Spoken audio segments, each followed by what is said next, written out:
আসসালামু আলাইকুম সবাইকে। আমি আজকে চলে এসেছি মিসেস মদিনা মোটরসে। এটা হচ্ছে নাটোর সদরের ভবানীগঞ্জ মোড় মুক্তিযোদ্ধা অফিস সংলগ্ন টিভিএস এর একটি অথরাইজড শোরুম। আজকে এখানে আসার উদ্দেশ্য হচ্ছে আমার পাশে রয়েছে টিভিএস Apache RTR 162V, যেটা রেস এডিশনের ডাবল ডিস্ক এবং এবিএস।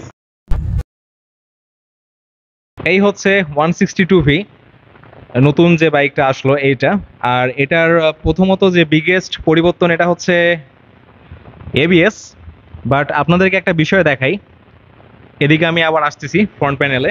রিয়ার প্যানেলে একটা বিষয় আমার কাছে একটু ভালো লাগছে, সেটা হচ্ছে পেছনে যে ডিস্কটা আছে আপনারা খেয়াল করেন, এখানে হচ্ছে এবিএস এর জন্য জায়গা করা আছে। তো আমার মনে হয় এই বাইকটাতে ডুয়াল চ্যানেল এবিএস ব্যবহার করতে পারবেন আপনারা। তো চেঞ্জের মধ্যে হচ্ছে প্রথমে আপনার এবিএস এবং পেছনের ডিস্কটা ছিল না, এটা রিয়ারে আপনার ডিস্ক করা হয়েছে এবং এই জিনিসটা আমার পার্সোনালি ভালো লাগে, যেটা আপনার ফোরভিতেও ছিল যে একটা গার্ড দেওয়া হয় এই রিয়ার ক্যালিপারে। তবে একটা বিষয় আমার কাছে একদম আমি ভালোভাবে নিতে পারিনি, ওয়েট আপনাদেরকে দেখাই।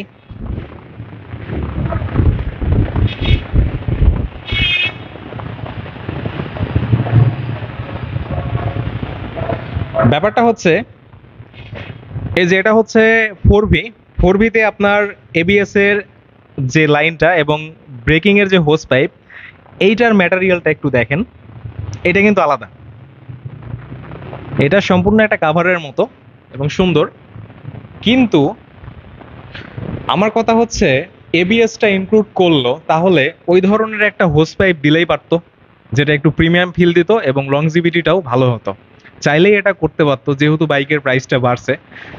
আর অ্যাজ ইউজুয়াল যদি অন্য অন্য বিষয়গুলোর কথা বলি, এই সেম গ্রাফিক্সটাই হচ্ছে আপনার রেস এডিশনে দেওয়া হয়েছে। আচ্ছা আমি আপনাদেরকে দেখাই, এই হচ্ছে নতুন বাইকটার গ্রাফিক্স। আর এই যে এই পাশে খেয়াল করুন, এটা হচ্ছে সিঙ্গেল ডিস্ক, এই যে সিঙ্গেল ডিস্ক দেখা যাচ্ছে, এটার গ্রাফিক্সও কিন্তু একদম সেম। সো গ্রাফিক্যালি কোনো পরিবর্তন নাই, শুধুমাত্র এই মেজর এই দুটো বিষয়ে পরিবর্তন করা হয়েছে। আপনার ইঞ্জিনটা সেম, আগের যে 162V এর যে ইঞ্জিনটা ছিল ওইটাই। ইঞ্জিনের ডিসপ্লেসমেন্ট, ম্যাক্সিমাম পাওয়ার, এগুলো আপনারা জানেন, কারণ এই বাইকগুলো ইতিপূর্বে অনেকবার রিভিউ করেছি, আপনারাও অনেকগুলো ভিডিও দেখেছেন। আর বাকি হচ্ছে ওভারভিউ যদি আপনাদেরকে দেখাই, এই হচ্ছে অবস্থা। এরপরে আসি ফ্রন্ট প্যানেলে। ফ্রন্ট সাইডে একটা বিষয় আমার একদমই ভালো লাগলো না, সেটা হচ্ছে টিভিএস এটা কি করলো ভাই, বাংলাদেশে বাইকটা দিয়েছে ওকে, বাট এলইডি হেডলাইটের সাথে দিলে কিন্তু পারতো। আই হোপ পরবর্তী এডিশনে এটা দিবে, আর আসলে দেওয়াই উচিত, কারণ অনেক অপেক্ষার পরে এই টুইন ডিস্ক, আপনারা জানেন যে সিঙ্গেল ডিস্ক ভেরিয়েন্টে অনেকদিন যাবত অ্যাভেলেবল ছিল এবং অনেকেই আপনারা টুইন ডিস্কের জন্য অপেক্ষা করতেছিলেন। ফাইনালি টুইন ডিস্ক এবিএস তো আসলো, বাট কমপ্লিট যে চেঞ্জেসের সাথে আসলো এটা কিন্তু না।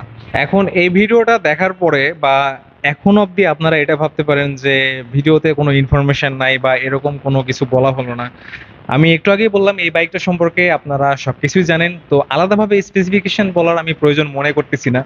ওয়েল, তারপরেও বলি যে এই বাইকটা আপনি কিনবেন কিনা বা আপনার কেনা উচিত কিনা, আমি বরাবর একটা কথা আপনাদেরকে বলি যে আগে আপনি টেস্ট রাইড দিন, কারণ আমাদের উচ্চতা, ওয়েট ডিস্ট্রিবিউশন বা আমাদের রাইডিং স্টাইল কিন্তু একরকম না।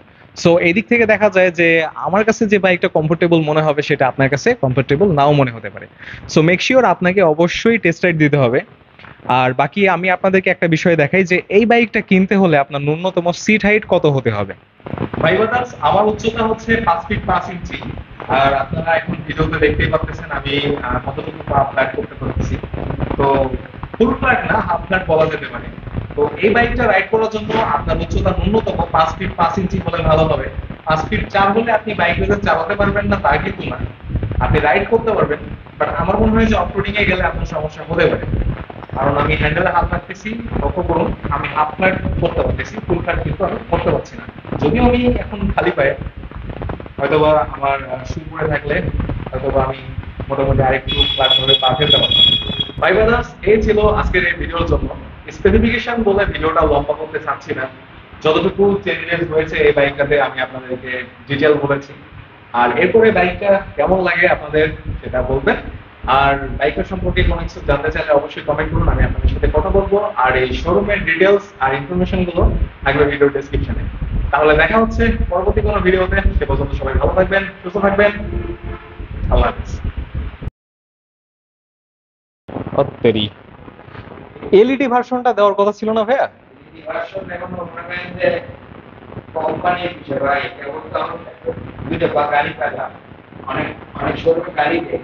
না না, সেটা ঠিক আছে, কিন্তু ইন্ডিয়া বাংলাদেশের এত কস্ট কাটিং কেন? দেওয়া উচিত ছিল তো। আপনি হলো ইন্ডিয়ান ভার্সন দেখছেন হলে ইন্ডিয়াতে সবই হলো মানে সবসময় ফাস্ট থাকবে, আর হয়তো পরবর্তী হয়তো বাংলাদেশে তো এগুলো তো এই গাড়ি ইন্ডিয়াতে এসে হুম